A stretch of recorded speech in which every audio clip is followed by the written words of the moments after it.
ಚಂದು, ಹೇಗಿದ್ದೀರಾ? ನನ್ನ ಎಲ್ಲ ಸ್ನೇಹಿತರು ಕೂಡ ತುಂಬ ಚೆನ್ನಾಗಿದ್ದೀರಾ ಅಂತ ಭಾವಿಸ್ತಾ ನನ್ನ ಇವತ್ತಿನ ವ್ಲಾಗ್ನ ಸ್ಟಾರ್ಟ್ ಮಾಡೋಣ ಬನ್ನಿ. Welcome to Chandu Shiv YouTube channel. ಹಾಗೆಯೇ ಇವತ್ತು ಮಂಗಳವಾರ ಹಾಗೆ ಅಂಗಾರಕ ಸಂಕಷ್ಟ ಚತುರ್ಥಿನೂ ಕೂಡ ಇದೆ. ಇವತ್ತು ಮಂಗಳವಾರ ಧನುರ್ಮಾಸ ಇರೋದ್ರಿಂದ ಸಂಕಷ್ಟಹರ ಚತುರ್ಥಿದು ಸ್ಟಾರ್ಟ್ ಆಗೋದು ಬೆಳಗ್ಗೆ 7:30 ಅನಿಸುತ್ತೆ. 7:30 ಇರಬೇಕು, 7 ಗಂಟೆಯಿಂದ. ಹಾಗೆಯೇ ಏನು ಮಾಡೋದು, ಬೆಳಗ್ಗೆನೇ ಧನುರ್ಮಾಸ ಕೂಡ ಮಾಡಬೇಕು. ಇಲ್ಲಿ ಗಣಪತಿ ಪೂಜೆನೂ ಕೂಡ ಮಾಡಬೇಕು. ಏನು ಮಾಡೋದು ಅಂತ ಹೇಳಿ ಹಾಗಾದ್ರೂ 4:15ಗೆ ಎದ್ದು ಧನುರ್ಮಾಸ ಪೂಜೆ ಫುಲ್ ಮುಗಿಸ್ದೆ. ಪೂಜೆ ಮಾಡಿದೆ, ಪೂಜೆ ಕೂಡ ಆಯಿತು, ಮನೆ ಕೆಲಸ ಎಲ್ಲ ಆಯಿತು. ಸ್ವಲ್ಪ ಬಟ್ಟೆ ಎಲ್ಲ ವಾಶ್ ಮಾಡೋದಿತ್ತು, ವಾಶ್ ಮಾಡಿ ಇವಾಗ ಬಂದು ನಿಮ್ಮ ಜೊತೆ ಮಾತಾಡ್ತಾ ಇದ್ದೀನಿ. ಬನ್ನಿ ಇವತ್ತಿನ ಲಾಗ್ನ ನೋಡೋಣ. ಸಂಕಷ್ಟ ಚತುರ್ಥಿ ವ್ರತವನ್ನು ಆಚರಣೆ ಮಾಡೋದಾದರೆ ಮಾರ್ನಿಂಗ್ಗೆ ಬೆಳಗ್ಗೆನೇ ಪೂಜೆ ಆದಾಗ ಸಂಕಲ್ಪ ಮಾಡಿಕೊಂಡು ಸಂಜೆ ಪೂಜೆ ಮಾಡಬೇಕು. ಮೊದಲು ನಾನು ಉಪವಾಸ ಮಾಡಿ ವ್ರತನ ಆಚರಣೆ ಮಾಡ್ತಾಯಿದ್ದೆ, ಆದರೆ ಇವಾಗ ಮಾಡೋದಕ್ಕೆ ಆಗ್ತಾಯಿಲ್ಲ. ಹಾಗಾಗಿ ಪೂಜೆನೇ ಮಾಡ್ತೀನಿ. ನಾನು ಸಂಕಲ್ಪ ಮಾಡ್ಕೊಂಡಿಲ್ಲ ಉಪವಾಸದ್ದು, ಮಾಮೂಲಿ ಪೂಜೆ ಮಾಡ್ತಾಯಿದ್ದೀನಿ. ಮುಂಚೆ ಮಾಡ್ತಾಯಿದ್ನಲ್ಲ, ಹಾಗಾಗಿ ಬಿಡೋದಿಲ್ಲ. ಮಾಮೂಲಿ ಪೂಜೆ ಮಾಡ್ತೀನಿ. ಕಡಲೆ ಹುಸ್ಲಿ ಮತ್ತು ಎಳ್ಳುಂಡೆನ ಮಾಡಿದ್ದೀನಿ ದೇವರ ನೈವೇದ್ಯಕ್ಕೆ. ಹುಸ್ಲಿ ಮಾಡೋದಕ್ಕೆ ಕಡಲೆಕಾಳು ಈರುಳ್ಳಿನ ಬಳಸಿಲ್ಲ ನಾನು.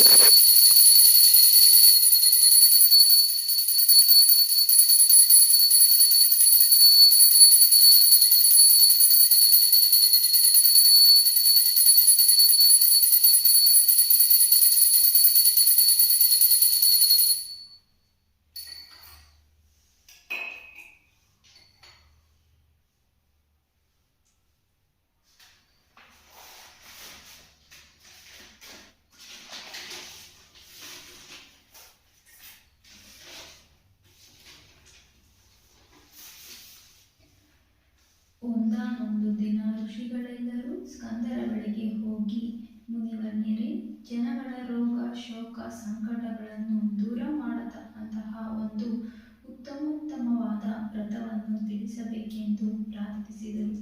ಅದಕ್ಕೆ ಸ್ಕಂದರು ಮುಗುಳ್ನಕ್ಕು ಹೀಗೆ ಹೇಳತೊಡಗಿದರು. ಇಂದು ನಾನು ನಿಮಗೆ ಮಹಾಪುಣ್ಯ ಪ್ರಧಾನವಾದ ಹಾಗೂ ಸಕಲ ಕಷ್ಟಗಳನ್ನು ದೂರ ಮಾಡುವ ಸಂಕಷ್ಟಹರ ಚತುರ್ಥಿ ವ್ರತವನ್ನು ಕುರಿತು ಹೇಳುತ್ತೇನೆ. ಪೂರ್ವದಲ್ಲಿ ಪಾಂಡವರು ಪಗಡೆಯಾಟವನ್ನು ಆಡಿ ರಾಜ್ಯವನ್ನು ಕಳೆದುಕೊಂಡು ಅರಣ್ಯದಲ್ಲಿ ವನವಾಸವನ್ನು ಅನುಭವಿಸುತ್ತಿದ್ದಾಗ ಅಲ್ಲಿಗೆ ಬಂದ ಶ್ರೀ ಕೃಷ್ಣ ಪರಮಾತ್ಮನು ಧರ್ಮರಾಯನಿಗೆ ಈ ವ್ರತಾಚರಣೆಯ ವಿಧಾನವನ್ನು ಹೇಳಿದನು ಎಂದು ಹೇಳತೊಡಗಿದರು ಋಷಿಗಳು. ಪರಮ ಪೂಜ್ಯರಾದ ಸ್ಕಂದ ಮಹಾಮುನಿಗಳೇ, ಶ್ರೀಕೃಷ್ಣನು ಧರ್ಮರಾಯನಿಗೆ ತಿಳಿಸಿದ ಶ್ರೀ ಮಹಾಗಣಪತಿಗೆ ಸಂಬಂಧಿಸಿದ ಆ ವ್ರತವನ್ನು ಆಚರಿಸಬೇಕೆಂದು ತಿಳಿದುಕೊಳ್ಳಲು ನಾವು ಕಾತುರರಾಗಿದ್ದೇವೆ. ದಯವಿಟ್ಟು ವಿವರವಾಗಿ ಹೇಳಿ ಎಂದು ಪ್ರಾರ್ಥಿಸಿದರು. ಅದಕ್ಕೆ ಸ್ಕಂದರು ಹಾಗೆಯೇ ಆಗಲಿ ಎಂದು ವ್ರತವನ್ನು ಕುರಿತು ಹೇಳತೊಡಗಿದರು. ಕೃತಯುಗದಲ್ಲಿ ಹಿಮವಂತನ ಮಗಳಾದ ಪಾರ್ವತಿಯು ಪರಮೇಶ್ವರನ ತನ್ನ ಗಂಡನಾಗಬೇಕೆಂದು ನಿಶ್ಚಯಿಸಿಕೊಂಡು ಅವರನ್ನು ಕುರಿತು ತಪಸ್ಸನ್ನು ಆಚರಿಸುತ್ತಾ, ನಾನು ಇಂದಿನ ಅವತಾರದಲ್ಲಿ ಸೃಷ್ಟಿಸಿದ್ದ ಗಣಪತಿಯನ್ನು ನೆನಪಿಸಿಕೊಂಡಳು. ತಾಯಿಯ ಕರೆ ಕಂದನಿಗೆ ಕೇಳಿಸದೇ ಇದ್ದಿದ್ದೇ ಗಣಪತಿ ಕ್ಷಣಾರ್ಧದಲ್ಲಿಯೇ ಪ್ರತ್ಯಕ್ಷನಾಗಿ, ಅಮ್ಮ ಏನಪ್ಪಣೆ ಎಂದು ಕೇಳಿದ. ಅದಕ್ಕೆ ಪಾರ್ವತಿಯು, ಮಗ ವಿನಾಯಕನ ನಾನು ಕೈಲಾಸದಲ್ಲಿರುವ ಸದಾಶಿವನನ್ನು ಮತ್ತೆ ಪತಿಯಾಗಿ ಪಡೆಯಬೇಕೆಂದು ನಿಷ್ಠೆಯಿಂದ ತಪಸ್ಸನ್ನು ಆಚರಿಸುತ್ತಿರುವೆ. ಆದರೆ ಇನ್ನು ಪರಮೇಶ್ವರ ನನ್ನ ತಪಸ್ಸಿಗೆ ಒಲಿಯಲಿಲ್ಲ. ಇತ್ತೀಚೆಗೆ ಬಂದ ನಾರದರು, ನೀನು ಯಾವುದಾದರೂ ಒಂದು ವ್ರತವನ್ನು ಆಚರಿಸಿದರೆ ನಿನ್ನ ಇಷ್ಟಾರ್ಥಗಳು ಈಡೇರುತ್ತವೆ ಎಂದು ಹೇಳಿದರು.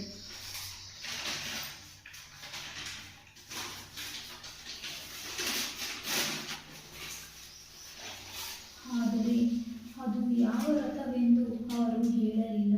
ದೇವತೆಗಳಿಂದ, ಮಾನವರಿಂದ, ರಾಕ್ಷಸರಿಂದ ಪ್ರಥಮ ಪೂಜೆಯನ್ನು ಪಡೆಯುತ್ತಿರುವ ತ್ರಿಕಾಲ ಜ್ಞಾನಿಯಾದ ನೀನು ಅದು ಯಾವ ವ್ರತ, ಅದನ್ನು ಹೇಗೆ ಆಚರಿಸಬೇಕು ಎಂಬುದನ್ನೆಲ್ಲ ತಿಳಿಸಿ ಪುಣ್ಯ ಕಟ್ಟಿಕೊ ಎಂದು ಕೇಳಿಕೊಂಡಳು. ಅದಕ್ಕೆ ಗಜಾನನ, ಅಮ್ಮ ನಿನ್ನ ಸಂಕಷ್ಟಹರ ಚತುರ್ಥಿ ವ್ರತವನ್ನು ಆಚರಿಸು. ಶ್ರಾವಣ ಮಾಸದ ಕೃಷ್ಣ ಪಕ್ಷದ ಚತುರ್ಥಿಯಲ್ಲಿ ಈ ವ್ರತವನ್ನು ಆಚರಿಸಬೇಕು. ಈ ವ್ರತವನ್ನು ಮಾಡುವುದರಿಂದ ವ್ರತೋಪಾಸಕರು ಯಶಸ್ಸು, ಸಂಪತ್ತು, ಅಭಿವೃದ್ಧಿಗಳನ್ನು ಹೊಂದುತ್ತಾರೆ. ಆ ದಿನ ಅರುಣೋದಯಕ್ಕೆದ್ದು ಸ್ನಾನ, ಸಂಧ್ಯಾ ವಂದನೆ ಮೊದಲಾದ ನಿತ್ಯ ಕರ್ಮಗಳನ್ನೆಲ್ಲ ಮಾಡಿ ಸಾಯಂಕಾಲ ಚಂದ್ರೋದಯವಾಗುವವರೆಗೂ ಉಪವಾಸದಲ್ಲಿರಬೇಕು. ಸಂಕಷ್ಟಹರ ಚತುರ್ಥಿ ವ್ರತವೆಂದು ಗಣಪತಿಯನ್ನು, ಅಂದರೆ ನನ್ನನ್ನು ನಿಷ್ಠೆಯಿಂದ ಕ್ರಮಬದ್ಧವಾಗಿ ಪೂಜಿಸಿ ನಂತರ ಉಪ್ಪಿಲ್ಲದ ಮೊಸರನ್ನು ಅಥವಾ ನೈವೇದ್ಯಕ್ಕಾಗಿ ಮಾಡಿದ ಸಿಹಿ ಮೋದಕವನ್ನು ಸ್ವೀಕರಿಸಬೇಕು ಎಂದು ಗಣಪತಿ ತಿಳಿಸಿದ ಎಂದ ಸ್ಕಂದರು ಮುಂದುವರಿದು, ಕೃಷ್ಣ ಪರಮಾತ್ಮನ ಈ ವ್ರತಾಚರಣೆಯ ವಿಧಾನವನ್ನು ಧರ್ಮರಾಯನಿಗೆ ಹೀಗೆ ವಿವರಿಸಿದ್ದಾನೆ. ಕರಿಯ ಎಳ್ಳನ್ನು ಸಂಕಲ್ಪವಾಗಿ ಉಪಯೋಗಿಸಿ ನಿತ್ಯಹೀನಗಳನ್ನು ಪೂರೈಸಿದ ಬಳಿಕ ಪೂಜಾ ಸಿದ್ಧತೆಗಳನ್ನು ಯಥಾಶಕ್ತಿ ಮಾಡಿಕೊಳ್ಳಬೇಕು. ಗಣಪತಿಯ ಮೂರ್ತಿಯನ್ನು ಬಂಗಾರದಾಗಲಿ, ಬೆಳ್ಳಿಯದಾಗಲಿ, ತಾಮ್ರದಿಂದಾಗಲಿ ಅಥವಾ ಮುತ್ತಿಗೆಯಿಂದಾಗಲಿ ಮಾಡಿಕೊಳ್ಳಬೇಕು. ಬಳಿಕ ಆ ಮೂರ್ತಿಯನ್ನು ನೀರು ತುಂಬಿದ ಕಳಶದ ಮೇಲೆ ವಸ್ತ್ರದಿಂದ ಅಲಂಕರಿಸಿ ಸ್ಥಾಪಿಸಬೇಕು. ಕಳಶವನ್ನು ಅಷ್ಟದಳ ಪದ್ಮ, ಸ್ವಸ್ತಿಕ್ ಚಿಹ್ನೆಗಳಿಂದ ಅಲಂಕೃತವಾದ ಸ್ಥಳದಲ್ಲಿಟ್ಟು ಗಂಧ, ಪುಷ್ಪ, ಅಕ್ಷತೆಗಳಿಂದ ಪೂಜಿಸಬೇಕು. ಈ ಪ್ರಕಾರ ಪ್ರತಿ ತಿಂಗಳು ವ್ರತವನ್ನು ಸರಾಗವಾಗಿ ಆಚರಣೆ ಮಾಡಿದರೆ ಉನ್ನತವಾದ ಫಲಗಳು ಸಿದ್ಧಿಸುತ್ತವೆ.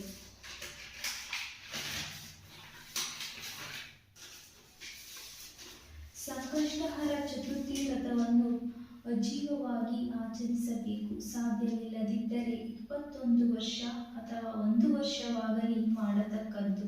ಸಂಕಲಿತ ಕಾಲದವರೆಗೆ ಈ ವ್ರತವನ್ನು ಆಚರಿಸಿ ಉದ್ಯಾಪನೆಯೊಂದಿಗೆ ವ್ರತವನ್ನು ಪರಿಪಾಪ್ತಗೊಳಿಸಬೇಕು.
ಚಾನಲ್ನ ನೋಡ್ತಾ ಇರೋಂಥ ನನ್ನ ಎಲ್ಲ ಸ್ನೇಹಿತರು ಕೂಡ ಪ್ಲೀಸ್ ಸಬ್ಸ್ಕ್ರೈಬ್ ಮಾಡ್ಕೊಂಡು ನೋಡಿ, ಹಾಗೆ ಲೈಕು ಕಾಮೆಂಟು ಮಾಡೋದು ಮಾತ್ರ ಮರಿಬೇಡಿ.